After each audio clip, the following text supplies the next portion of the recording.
Gilbo at JGilbo11, taking a look at the pitching for tonight's 5-game slate. We have Coors, so that kind of throws a little bit of a wrench into things. We have Dallas Keuchel coming back from a neck issue, expected to start today.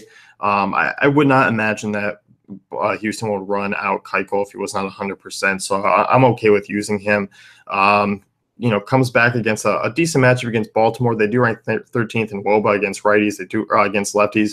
They do have a second highest hard contact rate, sixth highest strikeout rate though, 24%. So Keuchel can roll a lot of ground balls and get a few above average strikeout potential here. I don't mind him. Price tag's not all that bad, but we do have a Coors game.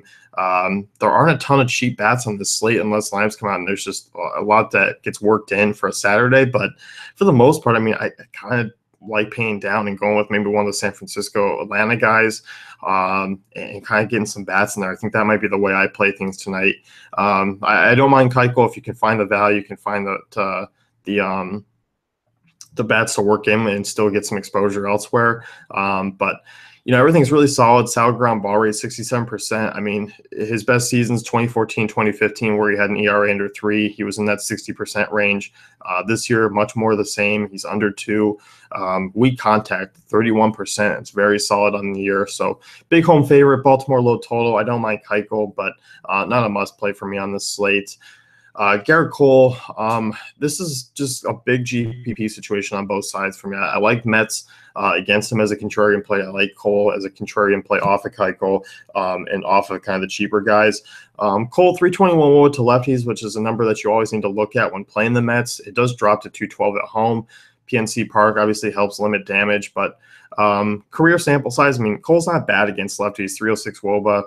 The one thing that did pop out, he does give up a ton of hard contact this year, 38% against lefties. That's a little bit concerning for a team that has about 6 or 7 of them that I will be considering using as a GPP option.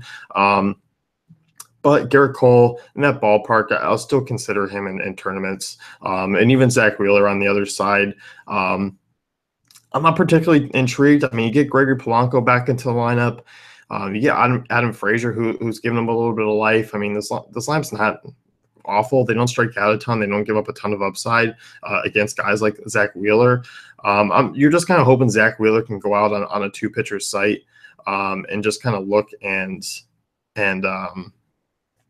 get you a quality start and kind of get you around 15 DK points and hoping those bats come through. So, Wheeler, been decent against lefties this year. I mean, 28% strikeout rate, that's a positive. So if you do get a couple extra, we might see a jump in that. But for the most part, Wheeler's just kind of that average righty on tonight's slate that you're just kind of hoping is more a salary relief play. I probably won't be touching him on FanDuel. Looking at the other game, which features a good ballpark there for pitchers, Mike Foltynewicz. His numbers against lefty has me a little bit concerned, just given the fact that Brandon Belt, Brendan Crawford, Joe Panic, Nard Span are probably going to be sitting in a row there for him. But he has been good away from home. All of a sudden, that SunTrust Park is just a good hitter's park. But Folty, 289 WOBA on the road this year compared to 395 at home. The numbers against lefties do drop on the road, just a 302 WOBA to 451 on the home. Hard contact rate drops as well. So he's not a bad option tonight on tonight's slate. I really don't mind him, especially this Giants offense that really isn't that good. I mean, low hard contact, low ISO, 30th in WOBA. So, the potential's there for those guys. I'm certainly not going to be against using Folty. I'll have some shares. If you want to look at Ty Blatch on the other side, I don't hate it. Atlanta's not bad against lefties. They do have a decent amount of left-handers in that lineup, but they're still decent in WOBA this year. But Blatch, pretty tough on lefties, 196 WOBA. He's one of those salary relief pitchers I don't mind. I mean, you take out that Cincinnati game where he allowed 8 earned runs. He doesn't have a ton of strikeout upside, which you don't need at the price. You can hope the bats carry the way, but he's gone 7 innings in 4 of his last 5 starts, allowing just 6 earned runs in those 4 starts. So he's worth a look on tonight's slate. I don't hate it. So outside of that, that's going to be pretty much it. You can take a look at datafantasycafe.com for our great tools and content.